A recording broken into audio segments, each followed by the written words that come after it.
Hello everyone, welcome back to the channel. It's Claudia. This is a love chat and it goes something like this. Dear Black people, if you have ever said these words to a young relative when they came to visit, then this love chat is aimed at you. You are so black. Do you know how black you are? You are so black that you need to stay in the house forever. The sunshine? No, you don't need to go out into the sunshine. The sunshine is for other children, not for you. You are entirely too black to go outside and play. You need to stay inside and hide away, because in this world, a child as black as you are will have difficulties. A child as black as you are is meant to be hidden away where you need to be, because obviously you have been your own worst enemy by being black. How did you get so black? Where did you come from? If that is your thinking when young relatives come around and they are dark-skinned, then you black people need to evaluate yourself, check yourself, address yourself and your thinking, because you have a problem. We have a problem, black people, when we have self-hatred to the point and self-loathing to the level that we spill it and spew it onto our young ones, onto our future.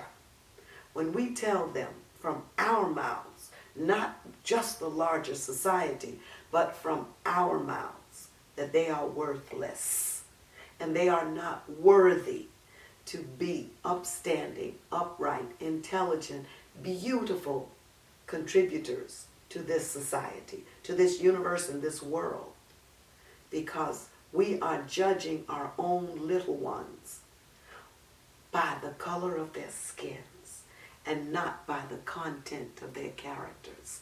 Because we're teaching them, we are teaching them, when we have those words and those expressions, how to take a negative concept of themselves into the world and hide away and try not to be seen and not be a part of the society to speak and contribute and create and invent and teach and be CEOs and walk into industries all across the plethora of jobs that can be offered.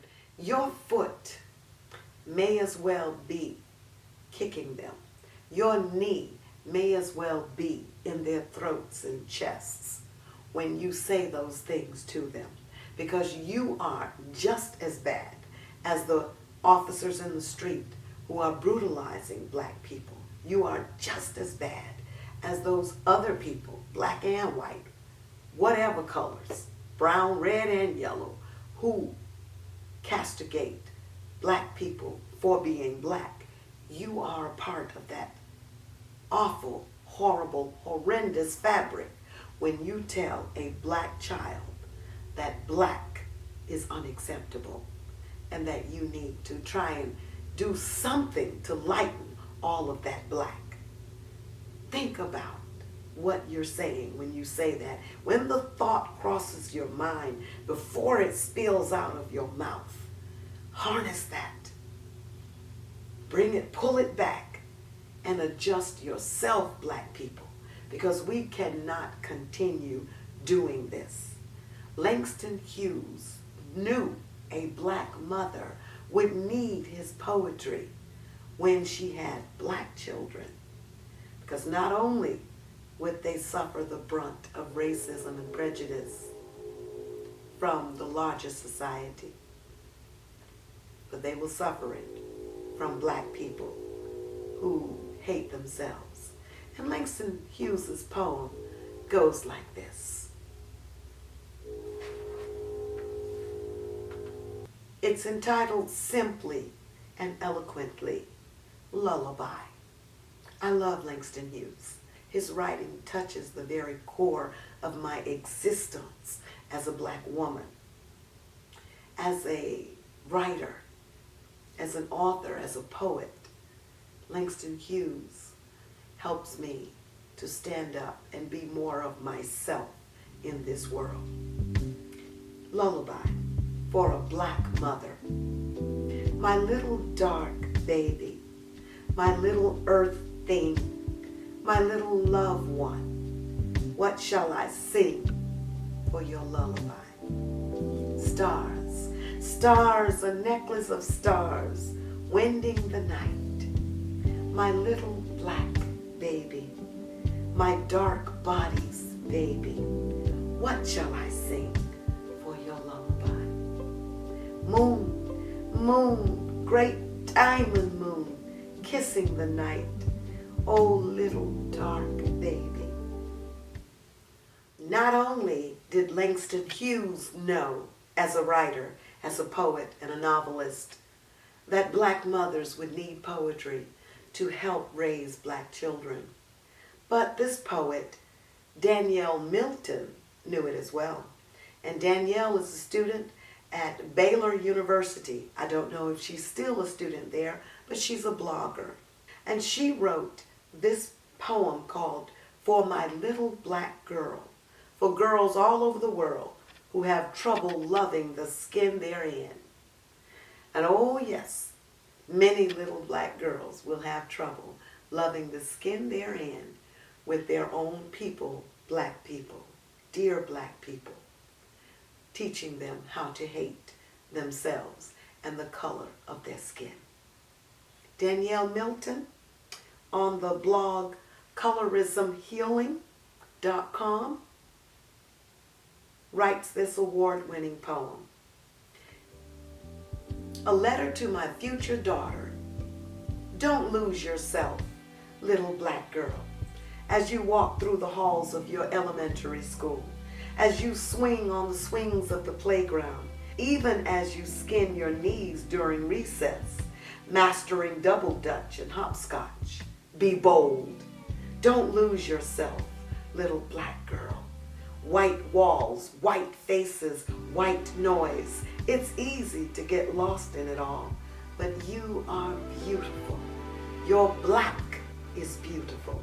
The wind sings through your natural nappy hair, making music only God Himself can delight in.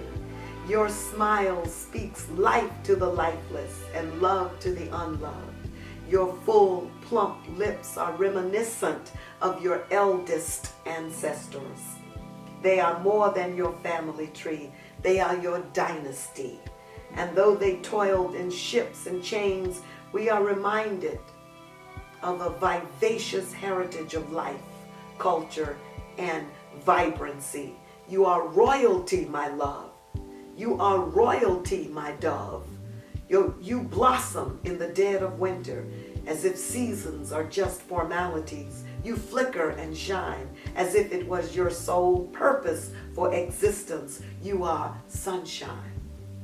And the poem goes on and on, letting little black girls know how beautiful and sacred and cherished they are, right beside all other wonderful little girls in this country and across the world. Writers know how imperative it is to share encouragement and love and fortitude, and to imbue the souls of our young with what they would need to stand up and let their backbones straighten, and let them know that they are just as good, that they are just as beautiful as little girls across the world. Dear black people, when you speak hatred to your young relatives and friends, you are just as bad, if not worse, than the larger society who is killing black people every way that they know how. With words, boots, guns, raises that go to other people, with apartments turned away because they don't want black people to stay in this apartment complex, with homes denied to them because they don't want black people to receive loans, to receive homes in this area.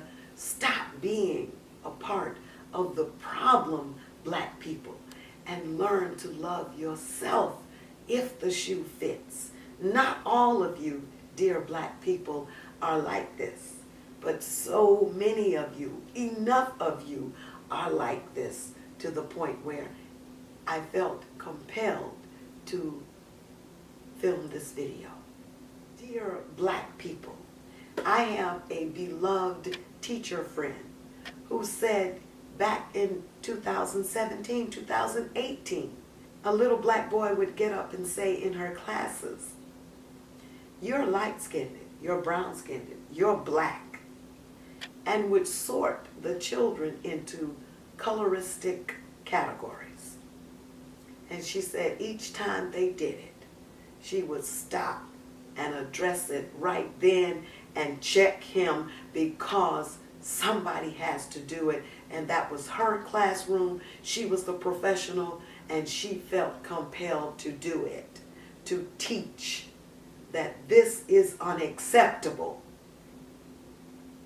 We have got to stop shaming black people for having kinkier hair, or curlier hair, or shorter hair, or whatever type of hair, because it's not silky, wavy hair. Dear black people, this is wholly unacceptable. Black people, we can do better. Dear black people, we must do better. So this is a love chat to you, dear black people. And I leave it with you. I speak from the depths of my heart. We must change. We will change. If you allow it, you can change.